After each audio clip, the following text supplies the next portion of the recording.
कामचोर बहू। कांता बहन की दो बहुएं थी, बड़ी कल्पना और छोटी प्रिया। कल्पना का जैसा नाम वैसा ही काम। सारा दिन कल्पनाओं में रहती, न कोई काम करती न कोई धाम। अरे कल्पना बहू, जरा अच्छी सी चटनी पीस दे, आज कुछ मजेदार खाने का मन है। पेट में जलन हो जाएगी माँ जी बुढ़ापे में, और वैसे भी मेरा काम करने का वक्त शाम का है। आप प्रिया को ही बोल दो। इतना कहकर कल्पना वहां से चली जाती है। कांता कल्पना के ऐसे रवैये से काफी परेशान रहती हैं।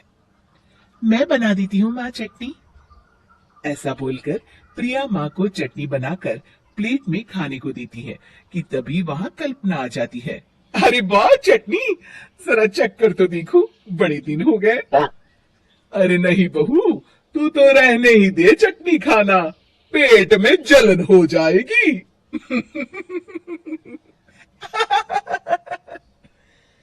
इतना कहकर कांता और प्रिया दोनों हंसने लगते हैं।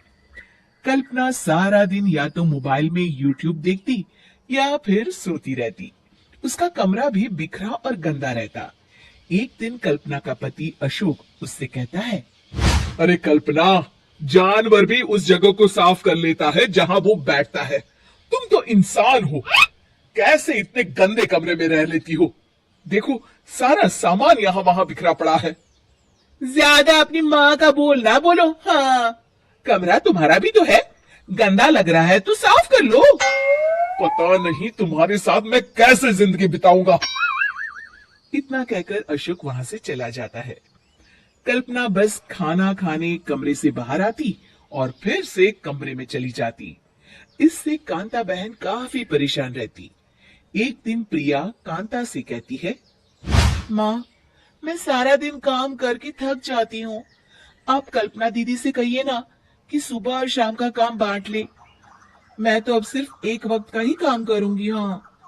अरे तो वो भी ना करना, एक बहू तो कामचोर थी ही, दूसरी भी आ गई काम ना करने के बहाने लेकर। तभी वहां प्रिया का पति रमेश आ जाता है। माँ, मैं देख रहा हूँ भाभी कोई काम नहीं करती, प्रिया सारा दिन घर और रसोई का काम करती है, अब कुछ करो ना माँ। कांता मन में कुछ सोचती है और कल्पना के पास जाती है। कल्पना फोन पर मेकअप करना देख रही होती है। कल्पना, तुम सारा दिन बस मोबाइल देखती हो, घर का कोई काम भी कर लिया करो। प्रिया सारा दिन काम करके थक जाती है, आज से मैंने फैसला किया है, एक वक्त का काम तुम करोगी, सुबह का खाना तुम बनाओगी और रात का प्रिया। आप लोगों ने काम को हव्वा बना रखा है। अरे पता नहीं थोड़ा सा ज्यादा काम करने में आप लोग घबरा क्यों जाती हैं? और हाँ, बहुत ज्यादा प्रिया की तारीफ मत करिए मेरे सामने, बड़ी बहू तो मैं ही रहूंगी। मैं कुछ नहीं जानती, कल सुबह मुझे वक्त से खाना चाहिए, रसोई में आ जाना, वरना कल से तुझे खाना नहीं मिलेगा। अगली सुबह कल्पना रसोई में नहीं आती है। वो देर से सोकर उठती है और बाहर आकर कहती है, अरे भूख लगी है, आज खाने में क्या है? इतनी देर हो गई, आज किसी ने मुझे उठाया भी नहीं, पता नहीं कहाँ है सब। कल्पना को घर में कोई नहीं दिखता। वो रसोई की तरफ जाती है जहां बड़ा सा ताला लगा होता है। अरे रसोई में ताला! ओ, मैं तो भूल ही गई थी। माँ ने आज से सुबह का खाना मुझे बनाने को कहा था।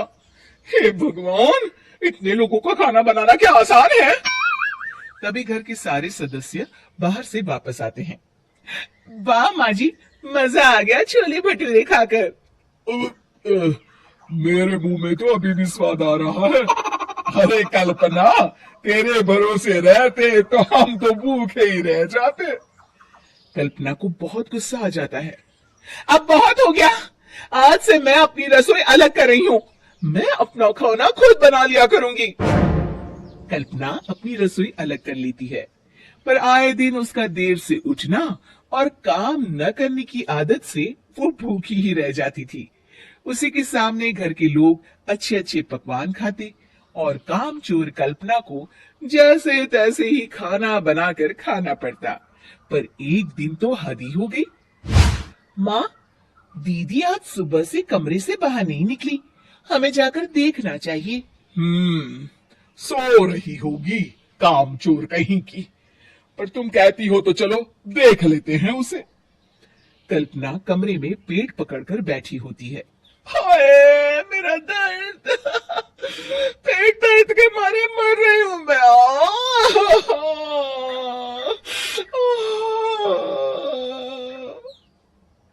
अरे दीदी, क्या हुआ? पेट में दर्द क्यों हो रहा है? डॉक्टर को दिखाया आपने? माँ, कल्पना खड़ी होती है और माँ जी के पास आती है। मुझे माफ कर दीजिए, अब से मैं सारे काम में मदद करूंगी, कभी आलस और काम चोरी नहीं करूंगी। हाँ हाँ, वो तो ठीक है, लेकिन अचानक क्या हो गया जो तू काम करने को तैयार हो गई? कामचोर कल्पना। माँ, लगातार बासी और उल्टा पुल्टा खाना खाने के कारण मेरे पेट में इन्फेक्शन हो गया है। काम न करना पड़े इसलिए मैं 2 दिन का खाना एक दिन ही बना लेती थी। बासी और खराब खाना खाने के कारण लेने के देने पड़ गए। पेट में दर्द हो रहा है। चलो अच्छा हुआ, देर आए दुरुस्त आए। मुग्धा और उसकी सास के बीच पूरा समय सास के किसी न किसी काम को लेकर मतभेद चलते ही रहते हैं। बहू, ओ बहू, जरा चाय बना दे। मुग्धा चाय लेकर आती है। ये लीजिए, और कुछ चाहिए? अरे नहीं, बस चाय पीने का मन था। जाओ तुम दूसरा काम करो। चाय पीने की थोड़ी देर बाद सास दोबारा मुग्धा को आवाज लगाती है। अरे बहू रे, आओ बहू, जरा हलवा तो बना दे, मीठा खाने को मन हो रहा है। इसी तरह मुग्धा की सास पूरा समय कोई ना कोई काम बताकर उसे रसोई से बाहर तक निकलने नहीं देती। कभी चाय, कभी हलवा, कभी पानी तो कभी दूध, हर समय खाने को चाहिए और उसके लिए अपने हाथ पे बिल्कुल नहीं हिलाने। परेशान किया हुआ है इन्होंने।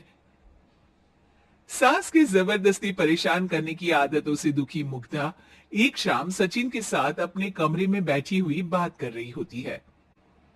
सुनो जी, मम्मी जी की ये जानबूझकर मुझे परेशान करने की फरमाइशों से मैं बहुत फ्रस्ट्रेट हो चुकी हूँ। पूरे दिन में एक सेकंड का आराम नहीं मिलता। रसोई से बाहर कदम रखती नहीं कि बहू ये बना दे, बहू रे वो बना दे। अरे इनकी फरमाइशें चलती ही रहती है। अरे मुग्धा, माँ खाने की शौकीन है, पर उम्र हो चली है, खुद खाना नहीं बना सकती, इसलिए तुमसे बोलती है। अरे तो शौक भी उम्र देख कर रखने चाहिए ना। समझ में नहीं आता, हर समय फेविकॉल का जोड़ लगाए सोफे से चिपके बैठी रहती है। इतना सब डाइजेस्ट कैसे हो जाता है उन्हें? अरे तुम मेरी माँ से इतनी नफरत कैसे कर सकती हो? मैं उनसे नफरत नहीं करती जी, बस परेशान हूं। जहां मुग्धा अपने पति से ये सब बोल रही होती है, वहीं उसकी सास भी कमरे के बाहर दरवाजे से कान लगाए सारी बातें सुन रही होती है और अगली दोपहर रसोई में मुग्धा के पास जाती है। बहू, आज ना मेरा कुछ मसालेदार खाने का मन है। तो चाय बना दो, मुझे बहुत पसंद है। अरे ना, ऐसा कर लिट्टी चोखा बना ले। और हाँ, जितना मसाला बातों में मिलाकर पति को सुनाती हो ना, सब्जी में भी वैसे ही डाला करो, खाना स्वादिष्ट बनेगा। सास की बात सुनकर मुग्धा हैरान रह जाती है। मतलब अब पूरा समय मुझ पर हुक्म चलाने के साथ बंद कमरे में हुई पति पत्नी के बीच की बातें भी सुनती है? अरे बात जब मेरी थी तो सुनने में क्या दिक्कत है? ये कहकर सास वहां से चली जाती है। अरे अब तो हद पार हो गई, इस तरह से तो ये मेरा जीना मुश्किल कर देंगी। मुग्धा सास की हरकतों से परेशान उसका हाल सोचने लगती है और इसी तरह कुछ दिन बीत जाते हैं, जिसमें सास का जन्मदिन आता है। मुग्धा बहुत खुशी के साथ अपनी सास को एंड्रॉइड मोबाइल गिफ्ट करती है। मम्मी, आपको सबसे बात करने के लिए बहुत दिक्कत होती है ना? कभी सचिन तो कभी मुझे बोलना पड़ता है, पर इस मोबाइल से आपको कोई दिक्कत नहीं होगी। एक जगह बैठे बैठे बहुत कुछ कर सकती हैं अब आप। मोबाइल देख सासू माँ खुश हो जाती है, पर उसे इस्तेमाल करना तो आता नहीं, इसलिए साइड में रख देती है। जिसे देख मुग्धा घर का सारा काम छोड़ मोबाइल सेट कर सास को इस्तेमाल करना सिखाने लगती है, जिसके बाद अब सास पूरा समय मोबाइल में ही लगी रहती है। हाय, जब से मम्मी को मोबाइल मिला है मेरी लाइफ में कितनी शांति आई है। अच्छा है इसी तरह बिजी रहे तो मैं भी सुकून की जिंदगी जी पाऊंगी। अब मुग्धा जब मन करे काम करना, जैसा चाहे वैसा खाना बनाकर खाना, पूरा समय रिलैक्स और खुश रहने लगती है। क्या बात है, आजकल तुम बहुत चहक रही हो। अरे मम्मी जैसे छुटकारा जो मिला है, अब ना फरमाइशें ना छुप छुप कर बातें सुनना। अच्छा, तो मोबाइल गिफ्ट करने की ये स्कीम थी। इसी तरह दिन बीतते हैं और अब मोबाइल पर लगी सास फरमाइशों की जगह सवालों के लिए बहू को आवाजें लगाना शुरू कर देती है। अरे बहू सुन तो, देख जरा किसी का फोन क्यों नहीं मिल रहा। रिचार्ज खत्म हो गया है, पर अभी 4 दिन पहले ही तो मैंने किया था, इतनी जल्दी कैसे खत्म हो गया। अरे मैंने कल तेरी कनाडा वाली मौसी सास से 3 घंटे बात की थी ना। क्या इतना महंगा तो मोबाइल भी नहीं आया जितना महंगा इसका रिचार्ज पड़ रहा है। इसके बाद तो जैसे मुग्धा के दिन की 24 घंटे में से 20 घंटे सास के पास उनके मोबाइल रिलेटेड प्रॉब्लम सॉल्व करने की ड्यूटी ही बन जाती है। अरे मुग्धा, ये मोबाइल में अचानक तेरी मौसी सास की शक्ल क्यों दिखने लगी, और ये तो हिल भी रही है। मम्मी ये गूगल डुओ का वीडियो कॉल है, इसमें आप बात करने के साथ एक दूसरे की शक्ल भी देख सकती हो। अच्छा, ये तूने मुझे पहले क्यों नहीं बताया। अब बताने के लिए पहले नहीं बताया। इसी बीच सचिन भी वहां आ जाता है और सास अपनी वीडियो कॉल में बिजी हो जाती है। क्यों, सास बहू में क्या गपशप चल रही है। इसे गपशप नहीं, दिमाग का दही होना बोलते हैं। पर तुम तो मम्मी को मोबाइल देकर बहुत खुश थी, फिर क्या हुआ। हाँ, उसका सुकून भी कुछ ही दिन मिला। अब घर के टंटे खत्म हुए तो मोबाइल की टिंग टिंग शुरू हो गई। देखो भाई, कुछ पाने के लिए कुछ खोना तो पड़ता है। आखिर तुमने मोबाइल अपने फायदे के लिए ही तो दिया है, तो फिर सवालों के जवाब भी देने पड़ेंगे, क्योंकि जब तक उनके हाथ में ये फूथरू रहेगा तुम्हारी लाइफ में प्राइवेसी और सुकून रहेंगे। कहने का मतलब है अगर इससे प्यार बढ़े तो दाग अच्छे हैं। अरे मुझे पहले दिन से ही पता है मोबाइल किस मकसद से दिया गया है, भूलो मत, इससे पहले मैं बातें ही सुनती थी।